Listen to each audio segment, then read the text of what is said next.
salamat po sa una sa tanan mayong udto sa aton mga igsoon.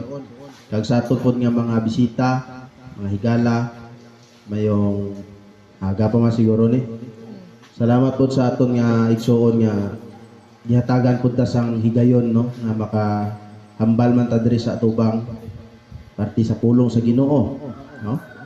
So dalaygon ang pulong sa Dios mga igsoon una sa tanan kag dalaygon kitang tanan nga nagapamati karon sa pulong sa Ginoo.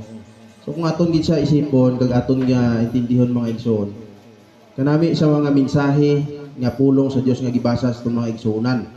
So aron tema naton subong ako na lang ni siya nga summarize kay gibasa naman ni sa aton nga mga utod.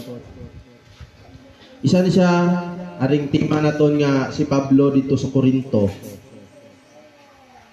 Wala sang iban nga iya nga gihimo dito. Amo ni siya ang halinan kung ara siya dito sa Korinto tungod sa pagmantala niya sa pulong sa Ginoo. Una, dito siya naglakad sa Korinto para ipaabot niya ang maayo nga balita. So ano ni siya ang maayo nga balita? So gibasa sa atong igsoon damo nga klase nga iya nga paintindi dito sa mga tao. Iya giwali ang pulong sa Dios nga nagapanghimatuod siya nga wala sang iban nga Dios kundi amo lang si Ginoong Hesus. No? Iya nga gilantugi ang mga tao dito. Kung sa aton pa iya nga gilaalis ang mga tao dito sa sulod sa sinagoga para lang nga ipaintindi dito sa mga tao nga wala sang lain nga Dios nga aton nga pagasimbahon kundi si Ginoong Hesus.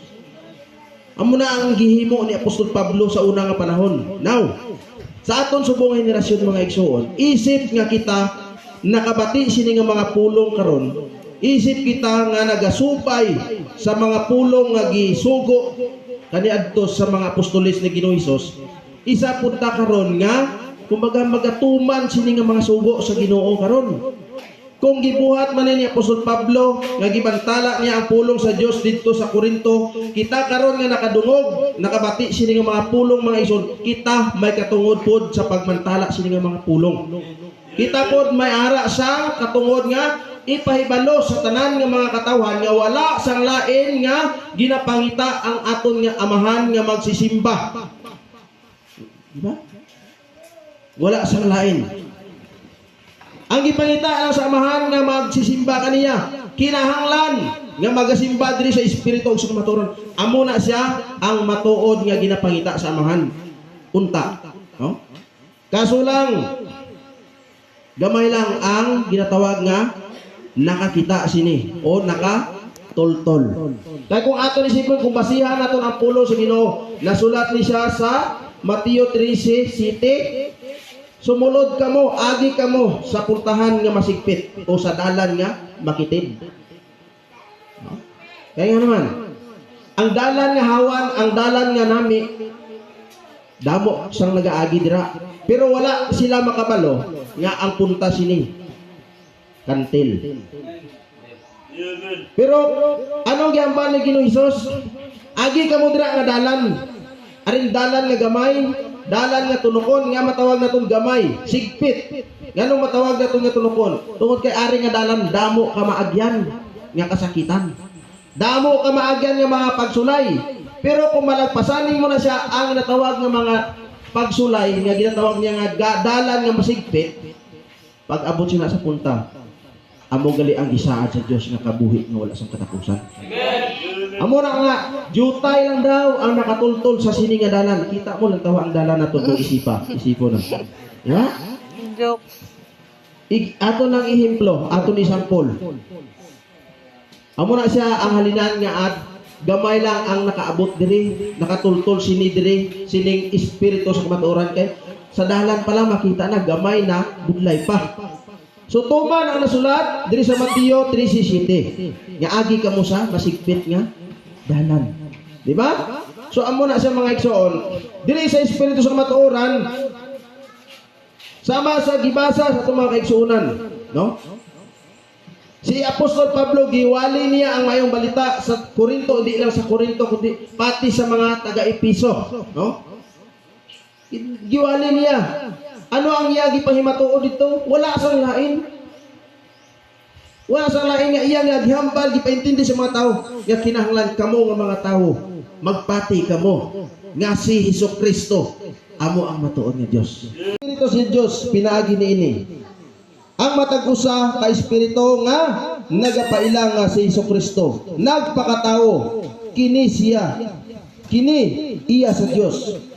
Ug ang matag usa ka espiritu nga wala magaila kang Hesus kini sila kini dili iya sa Dios kini mao ang espiritu sa Antikristo nga inyong nadungog nga muanhi og kini siya ana-ana sa kalibutan, di ba?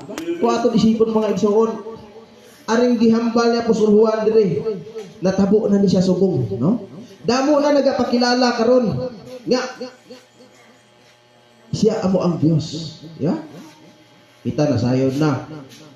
Nay ara sang isa ka Dios dira sa Davao. No? Nagpakilala. So ara po sang ginatawag nga Dios dito sa Surigao.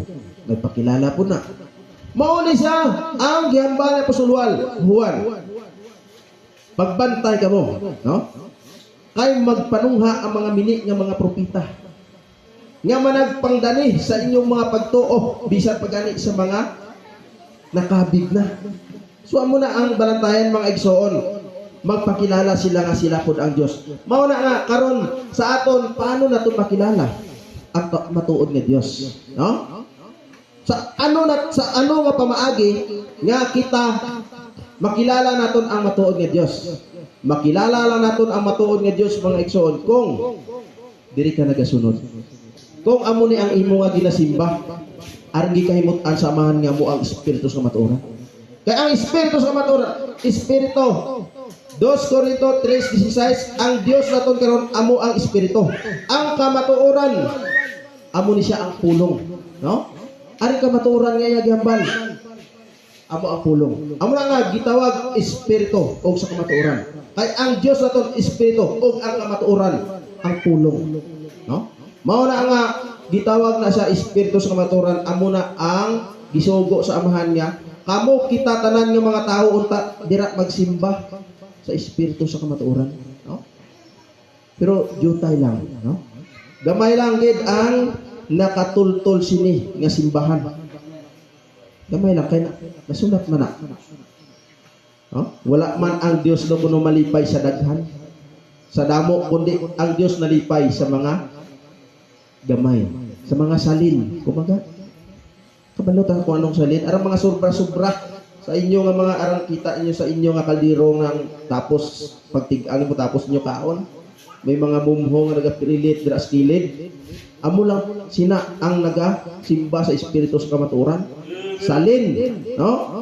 So amo na nga bulahan ang tao nga makadangop sa espiritu ug sa kamatuoran kay wala masaag. Usay wala kasaag, wala siya maligaw. Kung sa akwan pa hilunggo, wala siya maligaw ba? Wala na talang. Sakto ang dalan nga iya nga ginasubay. Kaya amo man ang gisulti sa amahan. Ang espiritu kamatuoran amo ni siya ang dapat nato nga simbahon. Gipadala ni siya sa amahan diri sa kalibutan para nga makig-uban sa aton, makig-upod. Anong gihambal niya dito? Ang Juan 14, no? Juan 14:21 aton basahon. Dugang lang ng mga igsoon, no? Juan 14:21.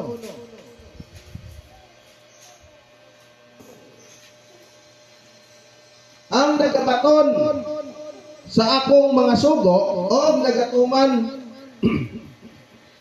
kini ani ini kini siya mao ang nahigugma kanako. O ang nahigugma kanako naga pagahigugmaon sa akong amahan. Og ako mahigugma kaniya og magapadayag sa akong kaugalingon ngadto kaniya. Kung tinuod gali ta nga nahigugma sa Dios mga igsoon kay halos tanan nga mga tao amo magina ang rason nga sila nahigugma gid sa Dios kag nagatuo sa Dios. Pero kung apulong aton nga pasabton sumala pa ni Juan kung nahigugma ta sa Dios kinahanglan tumano naton ang iyang mga sugo og batuno naton ang iyang mga sugo para nga ang hambal sa Ginoo nga kung magbaton ta sa iya masugo siya, magpadayag sa iya kaugalingon diha kanato. So dili di ay basihan mga igsoon nga maghambalan ta nga kita nagatuo sa Ginoo. Hindi amoy na basihan maluwas na ta. Kaya halos tanan nga mga tawo karon